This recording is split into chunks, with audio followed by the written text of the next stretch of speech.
You see how it goes. I think I'd like to first of all welcome you to the course. It's a 10-week course normally, and usually during the course we start off with simpler methods of meditation, and we gradually work our way on to less self-evident forms of meditation. Actually, with meditation, the ones we start with are actually meditation which are more complex, and they get simpler as time goes on. It's like swimming, and you start off with lots of equipment, and gradually you can throw the equipment away, and it becomes simpler. But you can't start off like that. You have to start off with lots of things to help you. So the first session's usually a little bit more complex, a little bit more to remember. But what I'd like to lead you through today is what's called the 7 bases of the mind, which is a way by which we generally start off with meditation. It's not everyone who needs to follow this, but it's usually useful, especially for people who have been suffering from a great deal of stress. Okay. When we are talking about meditation, actually we're talking about working with a part of ourselves that we don't normally pay very much attention to. And the reason we don't pay much attention to it is because we can't see it. Usually we pay the most attention to our body because it's physical, we can see it. But there is another part to ourselves which is quite important too.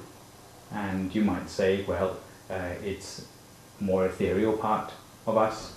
If you go to your doctor, they won't be able to tell you very much about it, but on a personal level, on a subjective level, it is quite important to us.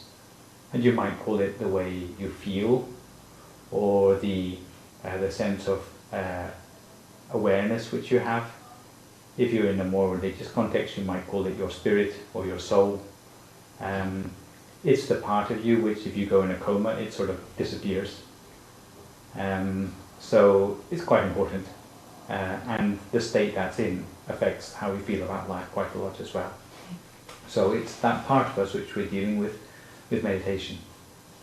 Working with something you can't see is not particularly self-evident, and the problem with that is that we need to find a way to find out where it is and to start to take back control of it.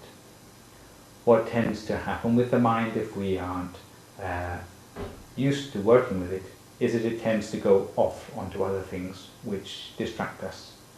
And they may distract us because they're things that we like a lot, or they may be things that we hate a lot.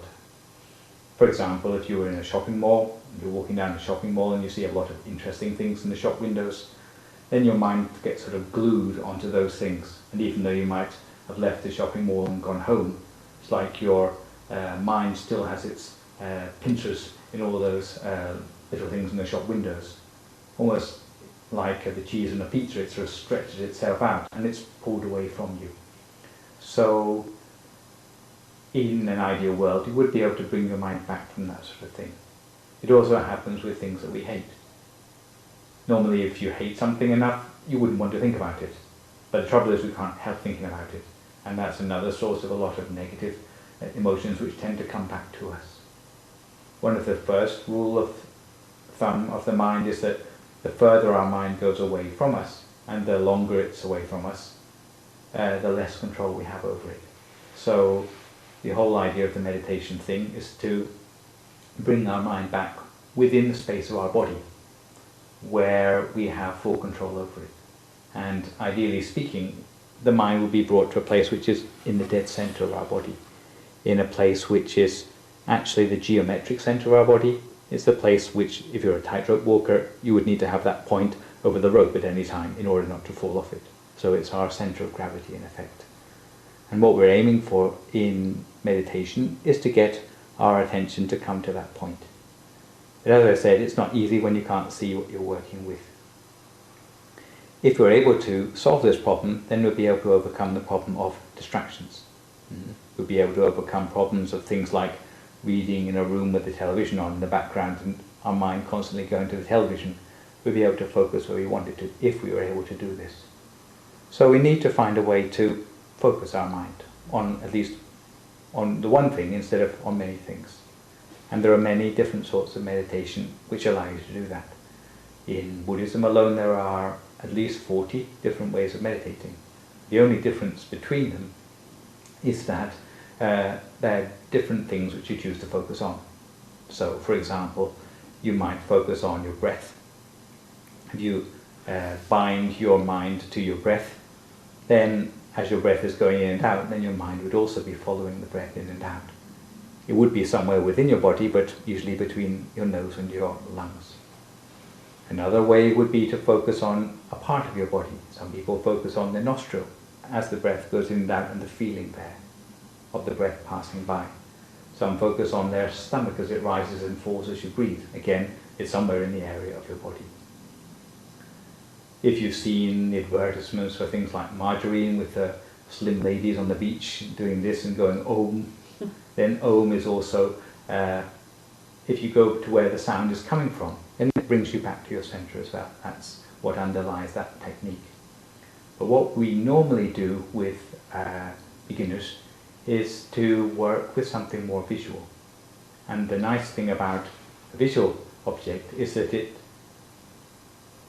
is completely dependent on your quality of your mind. For example, if you were to think of a picture of the sun shining in the sky, could you imagine that picture? Yes. So, what colour is this picture when you're thinking of it? Yellow and blue. Okay, so blue sky, yellow sun sort of thing. So, the next question would be, where did this picture come from? My imagination? Yes, so it's something to do with your mind, Yeah. in effect. It's not by looking out the window, it's not your eyes immediately that you're using to see that picture. So, in effect, you have one sense in addition to your normal 5 senses. Eyes, ears, nose, taste buds, touch. And this is one more which you have, which is the ability to create or perceive objects directly with your mind. And the nice thing about that sort of picture is that it tells you where your mind is at any point. If you see the object in a particular place, then that is where your mind is going to be at that time. If you're able to move that picture inside to your number 7, then you would also be able to say that your mind is at the number 7. So you would have your mind back under control again.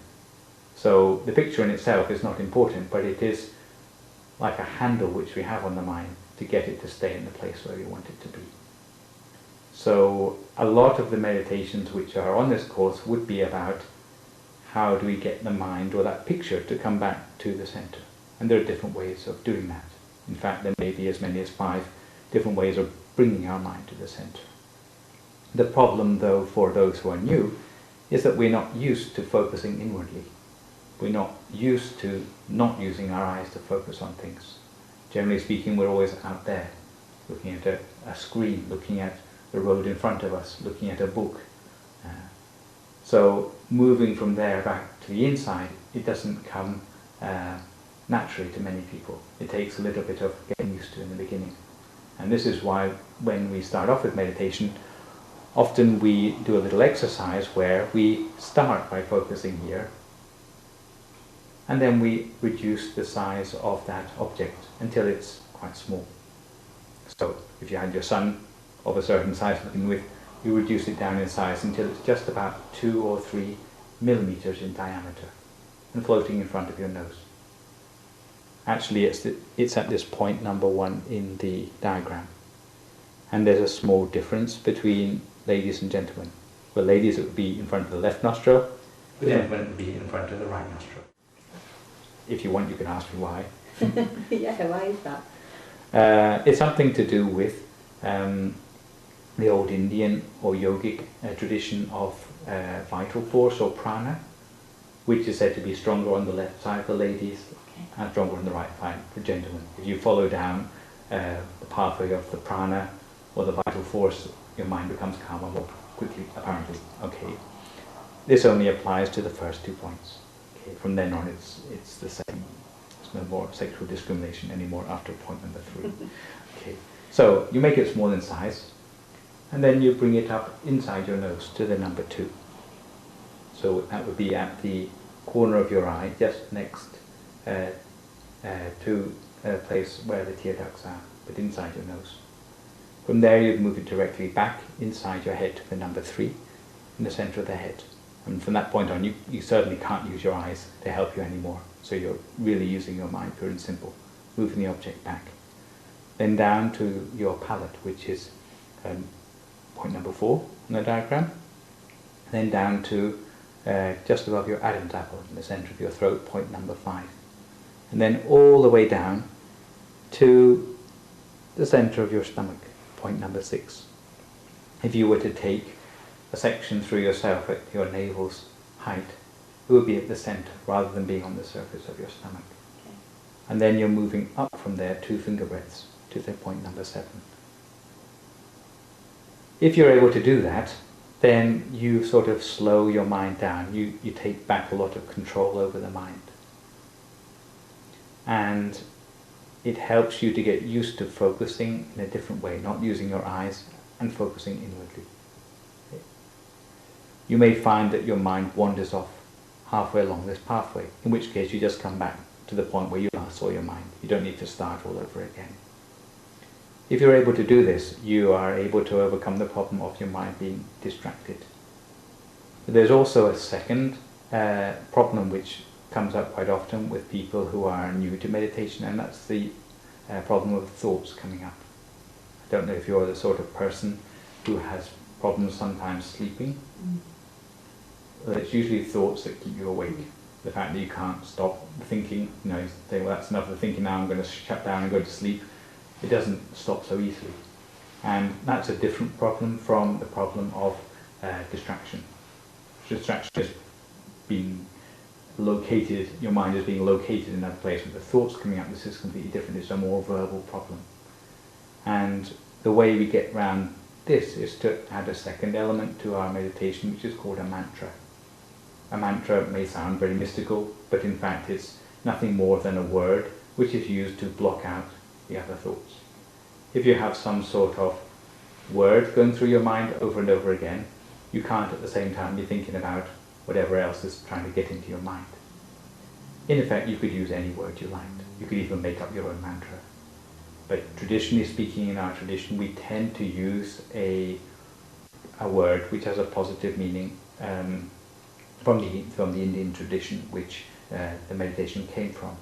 So we use the word Samma Arahang, S-A-M-M-A, Samma, Arahang, A-R-A-H-A-N-G.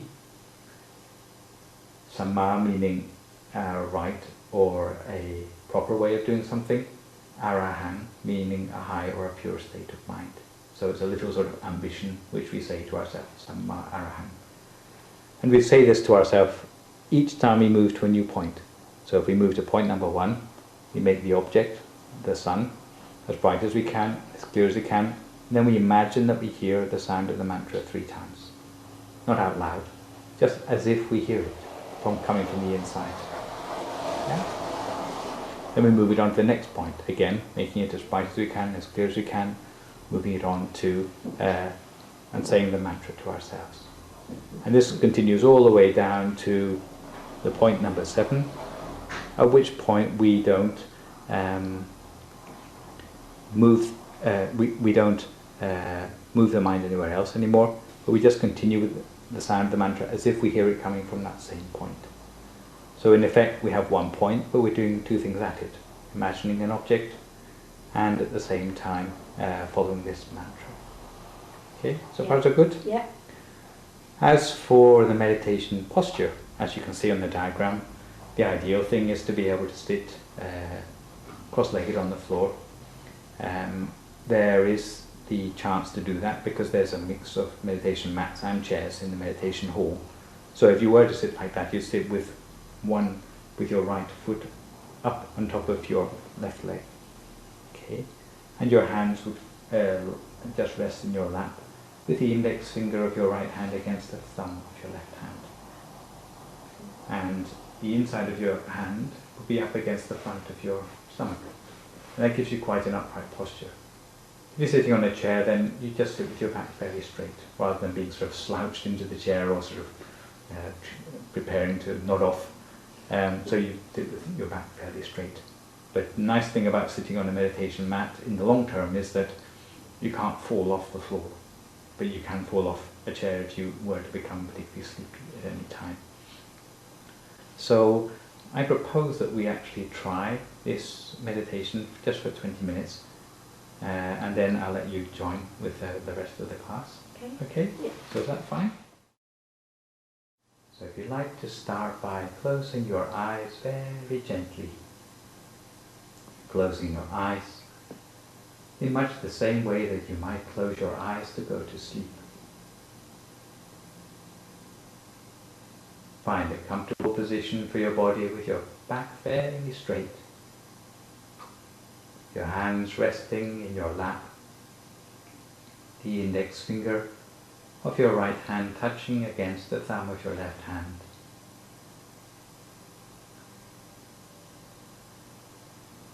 Slowly but smoothly take a deep breath to the full extent of your lungs, and then slowly and smoothly breathe out again. Once again breathe in, filling your lungs with the refreshing air. And then breathe slowly out again, breathing out any worries or concerns as you go.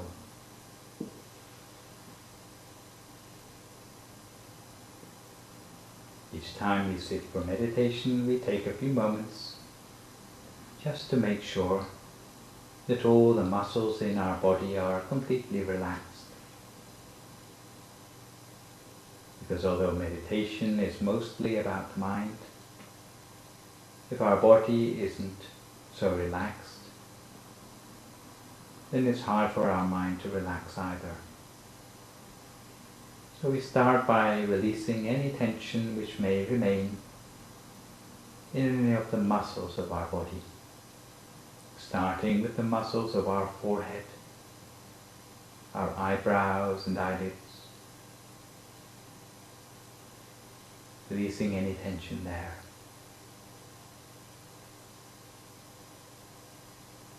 From there we relax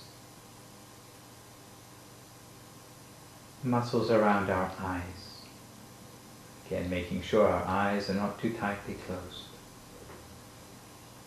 We relax our face by smiling to ourselves, but again making sure that we're not clenching our teeth together and that our jaw is relaxed. From there we relax the muscles of our neck.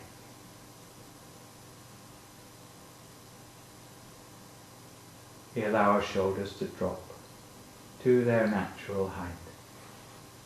Because for some people there's a tendency to shrug one's shoulders even though one doesn't realize it.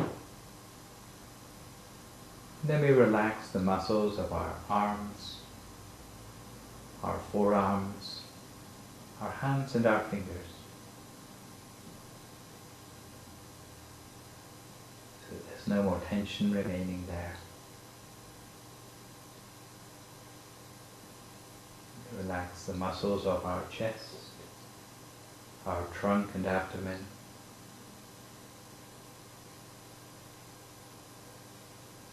Relax both of our legs.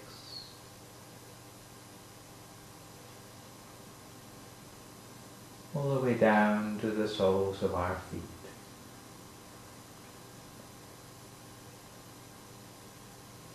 So that if we were to make a mental scan of the whole of our body, from the top of our head to the tips of our toes, hopefully we'd discover that there's no part of our body with any remaining stress or tension anymore. If we notice any tension remaining, then we do our best to relax it completely.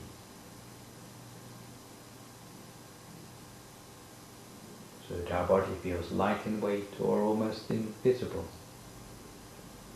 merging with the atmosphere around us.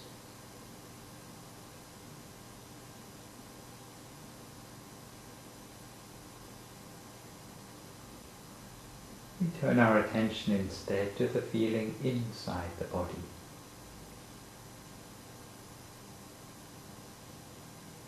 Feeling inside the body, which is one of well-being,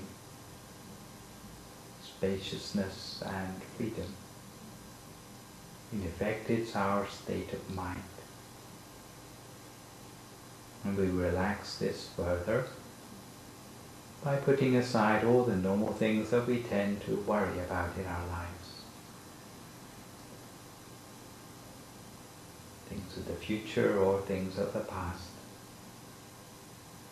We put these aside, at least for the time that we are learning about the meditation, so that all that's left is the present moment, the sense of freedom in the mind, sense of well-being, sense of joy and happiness which seems to pervade the whole of our body and mind.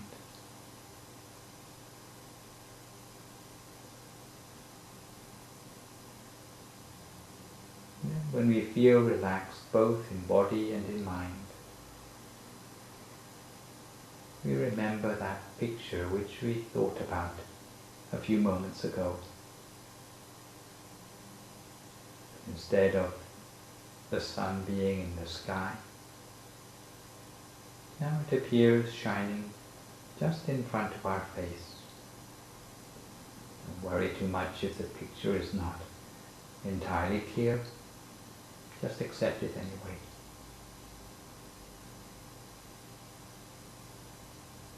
And make that picture smaller and smaller in size, reducing the size of the sun until it becomes only 2 or 3 millimeters in diameter, and floating in front of our nostril. In front of the left nostril for ladies, in front of the right nostril for gentlemen. At a point which we call the first base of the mind. Here we make our object as bright as we can and as clear as we can,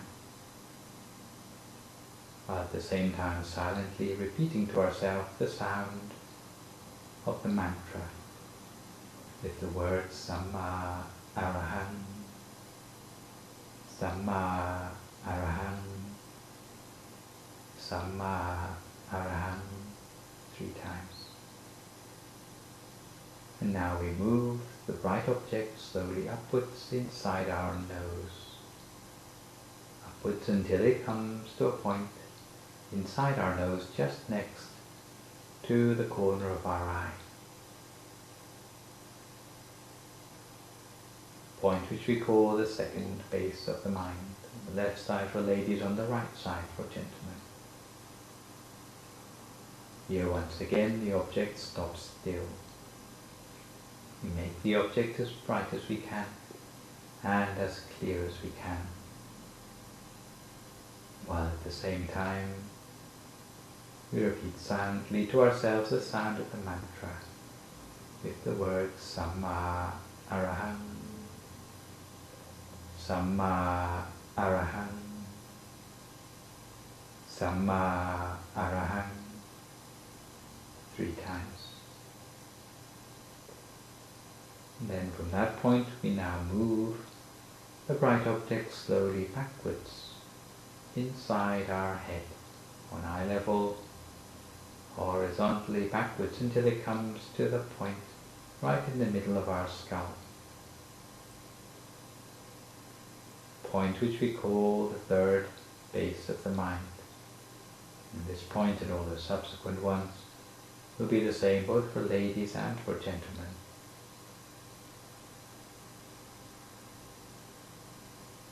Once again, the object stops still. We make it as bright as we can and as clear as we can, while at the same time repeating to ourselves the sound of the mantra with the words Samma Araham, Samma Araham, Samma Araham 3 times. From there, we move the bright object now slowly downwards, downwards, until it moves to a point at our palate or the roof of our mouth, a point which we call the 4th base of the mind. Here once again the object stops still. We make the object as bright as we can and as clear as we can, while at the same time we repeat to ourselves silently the sound of the mantra with the words Samma Arahang, Samma Arahang, Samma Arahang 3 times. And from point number 4 we now move the object slowly downwards again, downwards inside our throat, until it comes to a point in the center of our throat, just above the Adam's apple, point which we call the 5th base of the mind. Here once again the object stops still. We make the object as bright as we can and as clear as we can, while at the same time repeating to ourselves the sound of the mantra with the words Samma Arahang, Samma Arahang, Samma Arahang 3 times. Now the object is moving slowly downwards again, as if inside our body is just an empty space, without any organs or tissues, without any muscles or bones, a hollow space inside us. The bright object is moving downwards through our chest, through our trunk, and eventually down into our abdomen, as if there were 2 imaginary lines, one running horizontally from our navel directly through our back, the second line on the same horizontal level running from the right side to the left side. The intersection of those 2 imaginary lines is a point that we call the 6th base of the mind. Now our bright object moves down until the center of the bright object is at the intersection of those 2 lines. Here it stops still. We make the object as bright as we can and as clear as we can, while once again repeating silently to ourselves the sound of the mantra with the words Samma Arahang, Samma Arahang, Samma Arahang 3 times. And now we move the bright object slowly upwards, the distance of just 2 finger breadths. 2 finger breadths above that 6th point, to a point which we call the 7th base of the mind. This point is quite an important one for us because it's the exact geometric center of our body and also of our mind. So having reached this point with our bright object, we won't be moving it anywhere else. We continue to make the object as bright as we can and as clear as we can at this point, while repeating the mantra to ourselves as if we hear the sound of the mantra coming up from the center of our bright object. The sound of the words Samma Arahang, Samma Arahang, Samma Arahang over and over again, like a tune which seems to gradually hone our mind to be free of extraneous thoughts, until the whole of our attention seems to be focused gently in our center. If our attention wanders away to other things, distractions around us, discomforts in our body. Each time we realize, we simply bring our attention back again to this point in the center of the body. The object disappears, we can think of a new one. But if the object starts to change on its own, then we simply follow the changes of the object, watching always at the center of whatever we can see. In the beginning it may be a struggle to keep the mind on one thing the whole of the time. Little by little it will become easier until eventually your attention will start to feel at home in the center of the body. You won't feel that it wants to wander so much anymore. At that point we will start to be rewarded by a sense of peace at the center of ourselves. So we cultivate our mind in this way as continuously as we can, for as long as we can. Each to our own, practice in silence for a few more moments now, until we come to the appropriate time.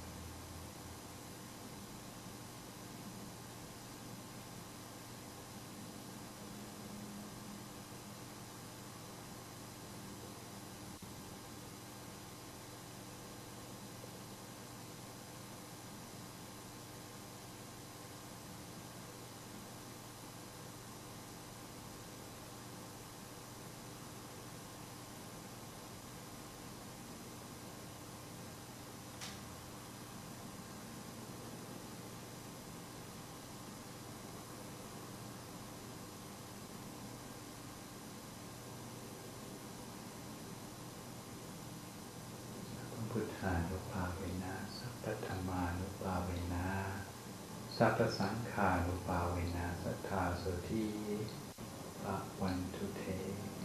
So if you'd like to come to the end of your meditation for this evening, you can gradually open your eyes. If you feel at all uncomfortable, then slowly try changing position to a more comfortable one and slowly finish your practice. You find that fairly manageable? Mm. You have something visual which you can see? Yes. Okay. And does it cooperate in going to the center? It does. Okay. It does.